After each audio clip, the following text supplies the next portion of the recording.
First up, a myth fit to blow the house down.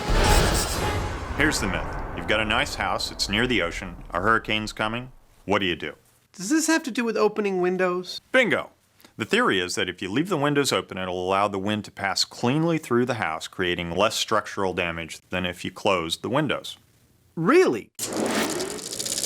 Hurricanes are one of the most powerful forces in nature, destroying thousands of homes each year. And where there's catastrophe, there's often controversy. Some say that to prevent your home being blown to bits, it's best to open all your windows.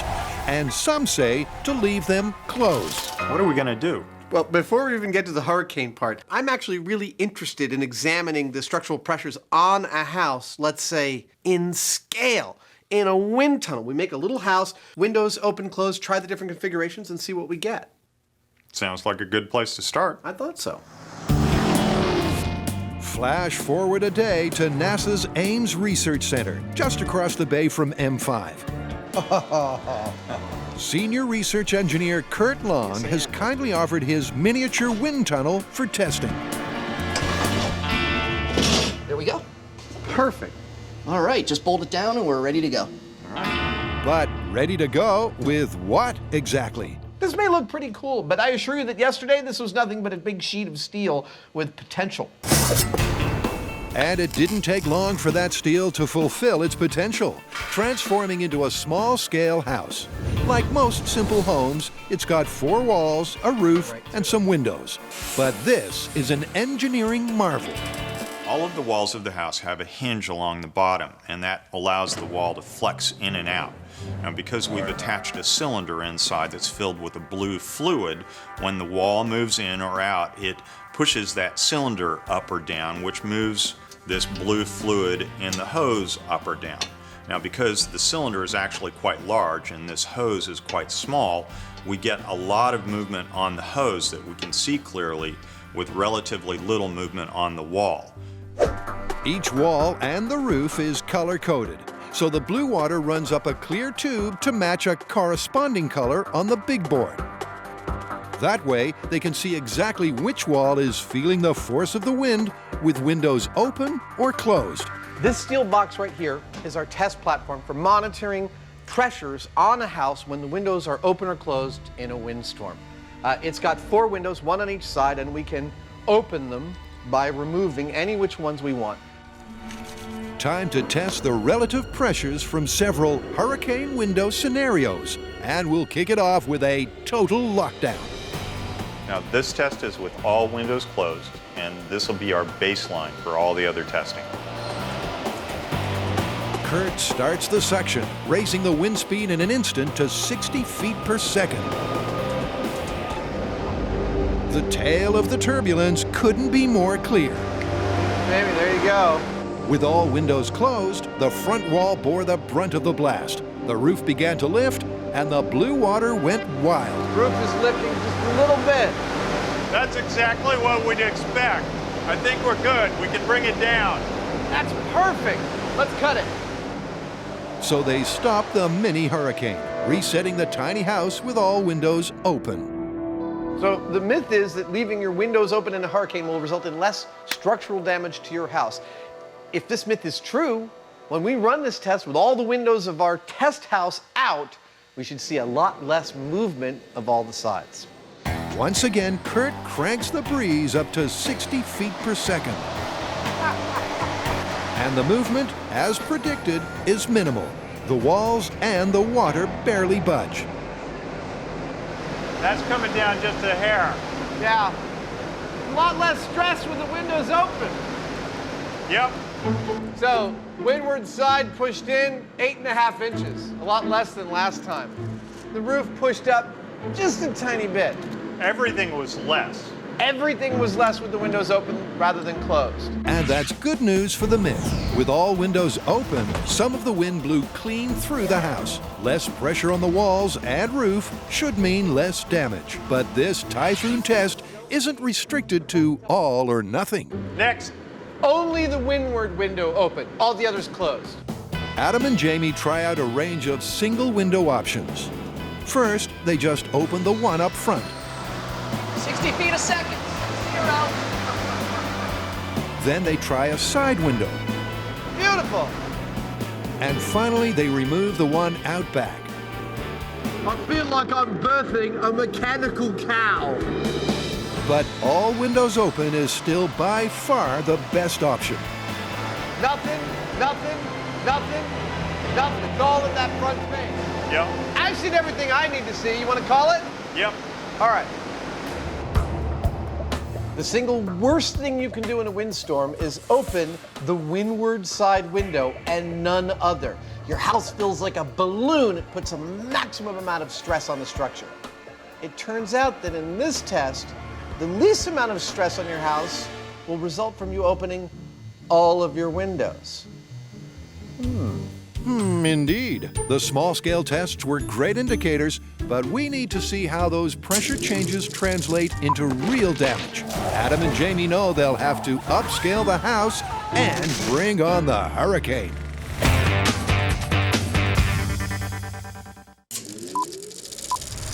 Adam and Jamie are testing a myth that might just save your house and your life. Will opening every window in a hurricane lessen the damage to your home? Well, at NASA's wind tunnel, the small-scale experiments fortified the fable.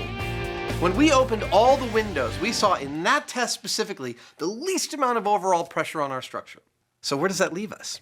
Somehow we need to get from those pressure differentials we saw in the small-scale testing to a real-world situation and see what it means in terms of structural damage. But that leads us right back to, where are we going to get a hurricane? Well, the simple answer to that is Florida. And it really doesn't matter if it's hurricane season or not. When you want to investigate the power of hurricane-force winds, you can do one of two things. Either A, get yourself into the middle of a real hurricane, or B, travel to the University of Florida's Hurricane Research Facility, which is where we are now, where they have the world's largest portable hurricane simulator.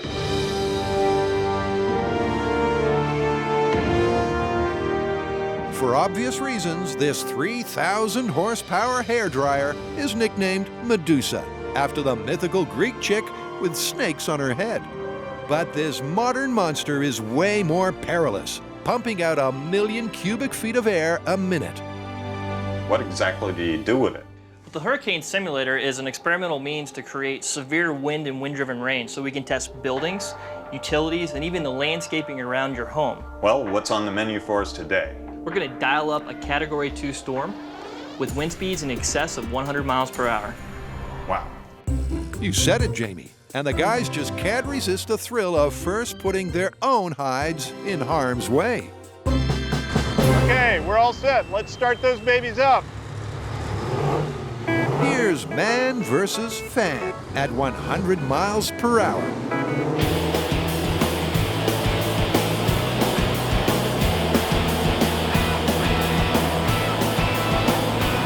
Have you ever wondered what it would really be like to be in hurricane-force winds? Well, we've all seen news footage of hurricanes when they hit land and so on. This is 100 miles per hour. And notice how hard it is for us to retain traction on this surface. You'd be like a tissue cloth in the wind.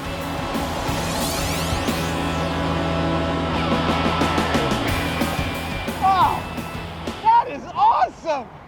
I was okay, but my suit's starting to come apart. Before Jamie gets nude for the cause, let's pre-test with a target that's much closer to scale. 7 years of shooting this show and they finally got us a trailer. Yep. Well, let's put it to good use. The Saffir-Simpson scale predicts major damage to mobile homes in a Category 2 hurricane. Let's start it up.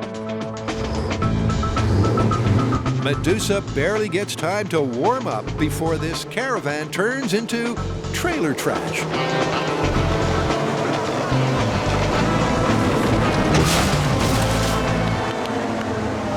Well, that didn't take much. I don't even think those things got up to half speed. Well, why don't we survey the damage? What do you say? Well, there's your problem. Somewhere in here is one of our cameras. The Medusa picked up this trailer and just tossed it like it was nothing. I think we're in the right place to do some large-scale testing. Well, clearly, This pipe organ from hell is more than able to produce the hurricane force winds that we were looking for. Now, I think it's time that we build a house and put some of these open-closed window myths to a full-size test.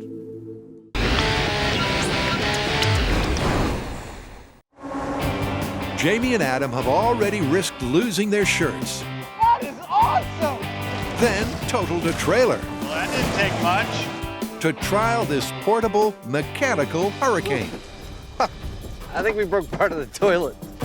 With a Category 2 wind speed, Medusa simulates a half-strength hurricane. So we're building a half-sized house to see if it suffers more or less structural damage with the windows open or closed. Yeah, It's been a while since your last Amish barn raising, hasn't it? yeah. This prefab cubby house roughly replicates a real home's proportions. Home sweet home. Yeah, for a little while. A half-sized shack gets a quick paint job. Then Adam rides the rooftop. I got something stuck in the crack of my butt. Can you see it? It's not every day you see a house deliberately put in the path of a hurricane. Oh, Dorothy, we are so not in Kansas anymore. To assess the potential damage, they'll need to turn this house into a home. There we go. Simple furniture and a surrogate victim should be good storm fodder. Even more essential is a whole bank of expertly installed gauges measuring the air pressure inside and out. Well, here's the deal. In a few minutes, a Category 2 storm is going to hit. The house is going to start to shake. Things are going to start to get a little crazy in here. The Mad Hatter briefs Alice as the Dormouse puts it all in perspective. Why is the house this big, you wonder? Why did we choose this scale? Well, this scale is dictated by The size of the machine behind me. See, this thing is pretty much the largest of its kind, and it produces a hurricane with the footprint of the cowl you see behind me. So in order to get accurate hurricane force winds all the way around our model, we built it exactly this large. Any questions? No, but it's high time we explain just how a hurricane can wreck your home. Strong winds over the roof can cause uplift, while, depending on the building, horizontal pressures can cause racking or sliding. And if the house can't rack or slide, it might just overturn. Adam and Jamie are now ready to find out if those pressure differentials they saw in small scale translate to real structural damage in large scale. They'll start with all windows open, which should subject the house to the least amount of pressure. All right, windows open? Windows open. Let's do it! Medusa kicks into life and soon starts blowing with a vengeance. The grass starts to flutter, the stick-on shingles are ripped from the roof, and the drapes are almost blown away as the wind speed approaches, then passes 100 miles per hour.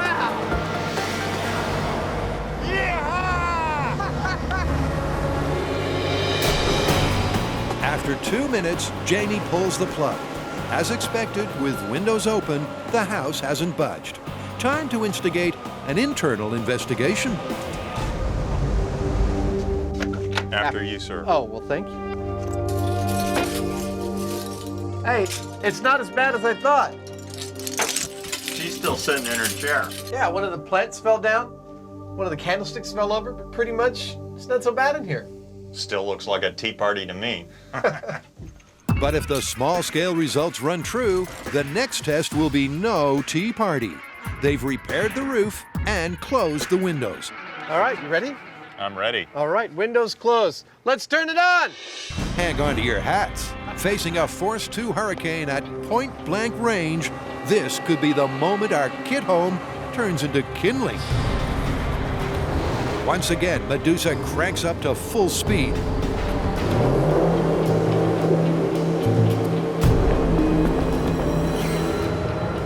Adam helps out with a huff and a puff. But against all predictions, the house fails to blow down. Totally baffled, the boys turn to the data from the pressure gauges. On our exterior walls, we're almost seeing no difference between the pressure loads acting on the structure between the two tests. What about the interior? We're seeing a slight difference, but I think one could probably say that's within the noise. So it's negligible. It was negligible. In fact, really there is no positive benefit to keeping your windows open during a hurricane. So why the disparity between small scale and large? Adam ponders, and then the penny drops. Size does matter, and it's all relative. Confused? Here's the thing. In our scale tests, we grossly oversized the window's proportion to the size of the house in order to exaggerate any effects that we might get so that we could clearly see them. But with this test, with a much more real-world proportion between windows to the actual area of the house facing the wind, all those effects seem to disappear. Seems like real-sized windows, open or closed, just aren't big enough to make any difference to the damage. Technically, that's myth busted. But in the real world, gale force winds might be the least of your problems. You know what I'm thinking is, wind is only one of the factors that's going to affect the structural integrity of your house. I mean, there's also rain and there's also flying debris. We need to up the ante. And rest assured, they will.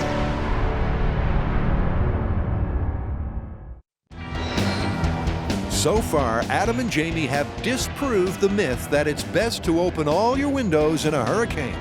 That's exactly what we'd expect. The large-scale house suffered no structural damage with windows open or closed. They were just too small to make a difference. But real storm damage might owe more to rain than it does to wind.